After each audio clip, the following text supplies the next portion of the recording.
Good afternoon, everyone. My name is Aisha Sheikh, and I am a volunteer here at the Distress Centre, and I'm having a conversation with Robyn Romano, the CEO of the Distress Centre. Hey, Robyn, how are you? I'm good. Thanks for coming down and having a chat with me today. Anytime.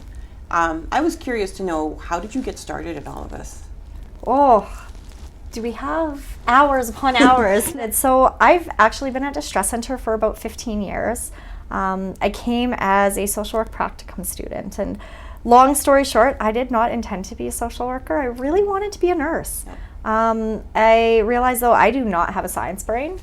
And so while I was at Mount Royal and doing some courses and trying to upgrade science, I really looked at what was the essence of what I wanted to get out of nursing, and what other programs might be able to fit my more artsy brain than my lack of science brain. And so I explored getting into the social work program and started at Mount Royal, came to Distress Centre as a practicum student, and I fell in love with the organization. Absolutely fell in love with the work that we do here and the impact that we get to make on community by being a part of Distress Centre. And so I've been here 15 years, and I think I've gone through about 12 different positions within the organization, starting as a practicum student.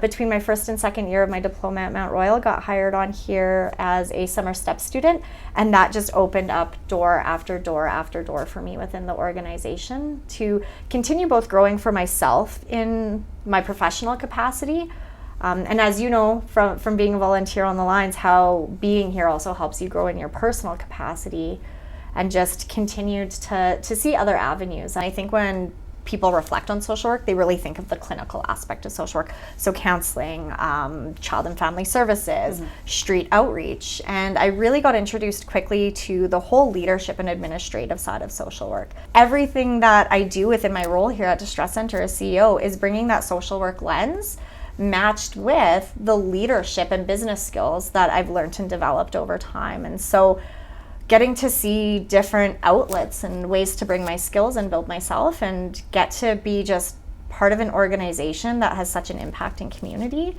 has kept me around and has allowed me to just continue moving through. Kept you around and got you to the position of CEO. How do you get to there? A lot of sleepless nights. I say that kind of jokingly. Yeah. There probably have been some sleepless nights, especially the last couple of years and going through the pandemic. But it took having really good mentorship and leadership and being in a really supportive organization. For my first interview, when I came for my diploma practicum interview, I was like this nervous, and I was shaking like this coming into this interview because I'd never worked in this sector before. All my experience had really been in retail and in customer service. And so I was so nervous about what they were going to ask and how I was going to really be able to present my skills. And this will always stand out as probably one of the key factors that has helped me feel comfortable to grow and develop at Distress Centre, and that growth and development is what's led me into the role that I'm in today. And I don't think you can move through an organization, I don't think you can get to a place of moving into those levels of leadership without having a safe environment for that growth and development, because nobody's perfect. Nobody comes to the table and is never going to make a mistake at anything. And so to be in an environment that really focused on that growth, really focused on opening up doors, really focused on building up social workers, psychologists, it really allowed me to hone in on who I wanted to be as a social worker, the difference I wanted to make in the community, what I wanted to be a part of, to the point where I now get the honor and privilege of getting to be the CEO of Distress Centre. But it's about getting to be a part of something so special within this organization and within this community, and really having the passion for the work that we do. So when the position and the role opened up, and I thought long and hard about whether I was going to apply for it or not, I was really happy to go through the process and to put my name forward and get to really lead some absolutely incredible people and incredible work. Ultimately what it is leading and guiding the organization and really working within the community. And so every day can look a little bit different. I get, like I said, the honor and privilege of getting to lead a team of 150 staff and 300 volunteers that we have at the organization. Really exciting this morning is that we got to tour around a few ministers and get to talk about the work that we're doing at Distress Centre and get to talk about not only the impact that we're having, but also what we're seeing in the community. And I think that's one of the things that I do love about this position, and I do love about getting to be out there in the community, is really being a voice for the people that are using our services. It is really tough out there in the world right now.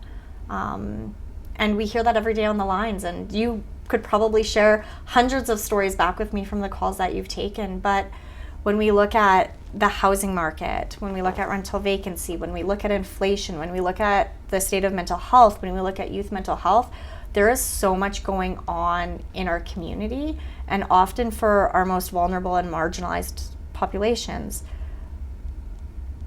there's not always that voice out there. So we as an organization can go and talk to ministers about what we're seeing, talk about the increase that we're seeing in contacts related to suicide. Like the ministers this morning were almost shocked to really hear about the depth of what we're hearing on the lines, where 1 in 4 phone calls and 1 in 2 chats or texts are related to suicide.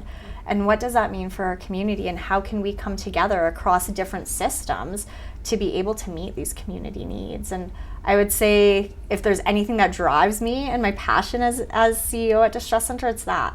Yeah. It's getting to be out there and really work collaboratively within the sector to create change for the people that we serve. Over time, when I finished my social work diploma, what really kept me and what I hear from a number of volunteers is the skills that I developed through my time here that allowed me to show up in my own life differently. I credit Distress Centre in giving me the best years that I had with my grandma at the end of her life. It opened up for me so much perspective that I stopped getting annoyed when she would call me. And I feel really bad saying that. But we went through a lot of loss in my family. And so the last couple of years that my grandma had it really was just me and her. And I looked at that sometimes as a lot of pressure. Because she would call every day. And pre my time at Distress Centre, I would sometimes look at the phone and I would be like, not again. And being here taught me the value of human connection. So thank you so much. I really appreciate your time today. And thank you.